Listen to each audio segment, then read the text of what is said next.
As the vehicle grinded to a halt, and I finally let go of the things that I was bracing myself on, trying to get my bearings, figure out what direction was which. The first thing I checked was seeing if Barry was still there. "Barry, where are you?" I shouted into the car, not being able to clearly see him. "I'm here," he groaned out, as I began to see him moving in the other end of the vehicle. Somehow, in the explosion, he had found his way into the front seat of the car, thrown there somehow. He was moving slowly, but the fact that he was moving and conscious made me feel much better. "Barry, we have to get the hell out of here," I shouted as I scrambled towards the front seat, reaching for him. "Yeah, I think that'd be a good idea," Barry replied. "What about you, Mickey? You alright?" he said, patting the driver of the car. A kid named Mickey. He was one of the earliest that we recruited. "Yeah, I'm fine. That sucked. Can we get off this ride now?" he said as he unclipped his seatbelt, falling slightly to the side, coming in contact with the gravel road, or at least now it was gravel, and beginning to shuffle his way around. I could still hear gunfire outside and hear the squealing of tires against pavement, shouting in different directions. Suddenly, I began to pick up a voice over my microphone. "Are you guys all right? Are you still alive?" The voices shouted. It was the other vehicle, the one ahead of us. "Yeah, we're still alive," I replied. "President accounted for. You nearby?" I said, as I heard a vehicle pull up, and the unmistakable noise of a .50 caliber machine gun going off. "Yeah, we're right outside the car. Just get out. Hop in. The other vehicle seems to be trapped behind the wreckage of the air carrier. But I don't know how long that's gonna last." "Hopefully long enough," I replied, as I grasped hold of Barry and Mickey, pulling them into the back, as the doors seemed to not be the best option to get out. The open top seemed to be a better choice. We each made our way out, starting with me, and I helped pull Mickey and Barry out. Barry decided to be the last one out, wanting to make sure that Mickey got out safely. As Barry was the last one out, I started checking him over, making sure he wasn't seriously injured in any way. He looked a little dazed in the first few moments, but suddenly a look came over his face, as if he saw something. And as I began to turn around and acknowledge what he was looking at, seeming as if he was looking over my shoulder, it all just happened so fast. I heard a gunshot, followed by a series of gunshots, as I saw a man behind me, one with an automatic assault rifle, taking a single shot and going down hard, his machine gun letting go of a few rounds as he fell.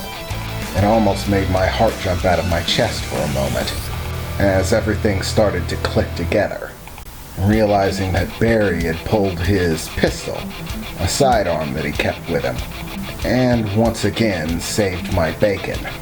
Okay, that was way too close. "Let's get out of here, Barry," I said, turning around to find Barry gripping his chest. I saw there blood beginning to run from the side shot wound that he had received. One of the bullets hit him. In order to get him, it must have flown right by me, within inches, and yet it hit him and not me. "Barry?" I said, my eyes widening as I began to reach for him. "Barry?"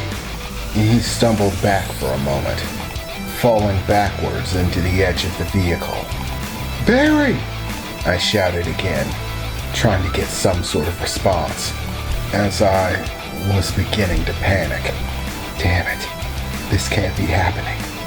This cannot be happening, I thought, as I slowly watched the blood beginning to pool, soaking Barry's clothing.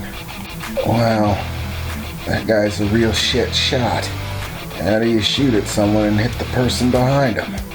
He really should have practiced more, Barry said, gripping the wound tightly, his breath becoming more staggered as the time passed.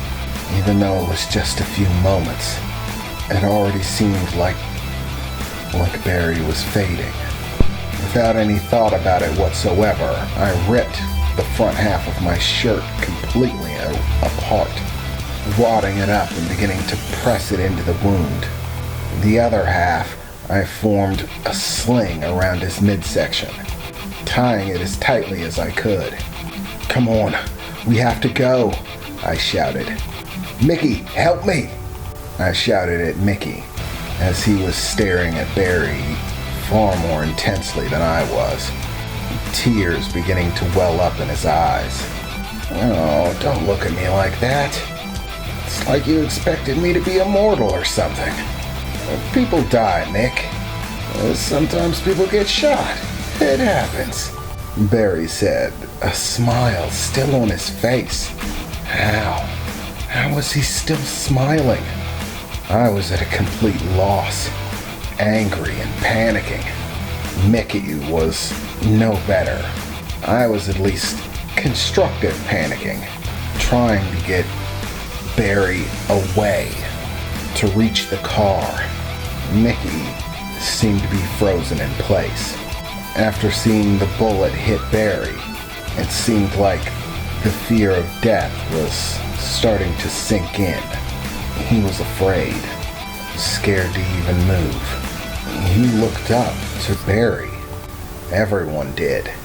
So, obviously, seeing him like that wasn't putting him in a good position. He wasn't thinking, at least not about anything productive. I grabbed him by the shirt, shaking him firmly. "Mickey, snap the hell out of it!" I shouted, as his eyes finally stopped focusing on Barry's bleeding injury to direct themselves at me. "Help me get Barry to the car."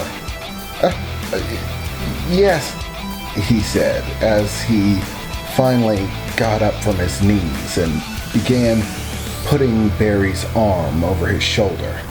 As we finally started making our way towards the car that was parked on the other side of the broken heap we crawled out of, again, there was an explosion.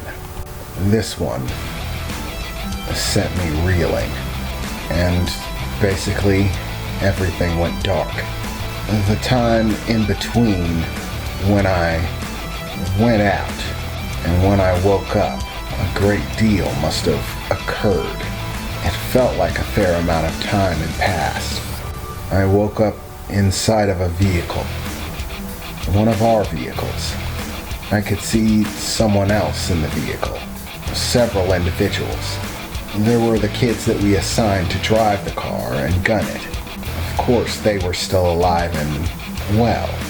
And on the other end of the back seat, I could see Mickey. Mickey seemed to be covered in a fair amount of blood. As I finally started to come to, I felt a very real pain. As I looked down at the stabbing pain I felt in my abdomen, I saw that there were tight rags wrapped around my midsection, stained with what I could only assume was my blood, and the pain seemed to verify it. For the first few moments, I concerned myself with the thoughts of how I got injured, what was going on, but eventually my mind solidified, focusing on one single thought, the one that seemed the most important, that in the moment I felt ashamed of not thinking of first. Barry. Where is Barry? I didn't see him anywhere in the car.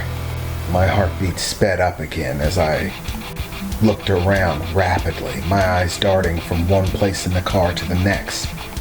Where's Barry? I shouted. Where is he? I said, trying to get up from the seat. The stabbing pain was intense, but I refused to let it keep me down. I needed to know. Where is he? Why isn't he here? Barry's dead, I heard Mickey say, his small mouse-ish voice, barely tuning over the engines as the car raced down the long-abandoned road we were driving down. Slowly, my gaze rolled over to him. There he sat in the corner of the back seat, his legs curled in, gripping onto them in the fetal position, his eyes just peeking over his knees, with a look of fear and sorrow and a myriad of emotions I could barely identify. I could only see the tears running down the rest of his face, as much as I could see over his knees. What are you talking about? What do you mean he's dead? The people that were after us, they launched another RPG. It hit the vehicle that we were in. The whole thing blew. When it did, Barry, he saved us in the very last moments before the RPG hit. Barry heard the call over the radio. He pushed us out of the way, but he still got caught in the explosion. You got hit with shrapnel too, but Barry got hit with more. Way more. I've never seen so much blood, he said, that stunned flood of emotions on his face, unable to really compensate for them, unable to settle on any single emotion, simply overwhelmed. And in that very instant, I doubt that my expression was much different.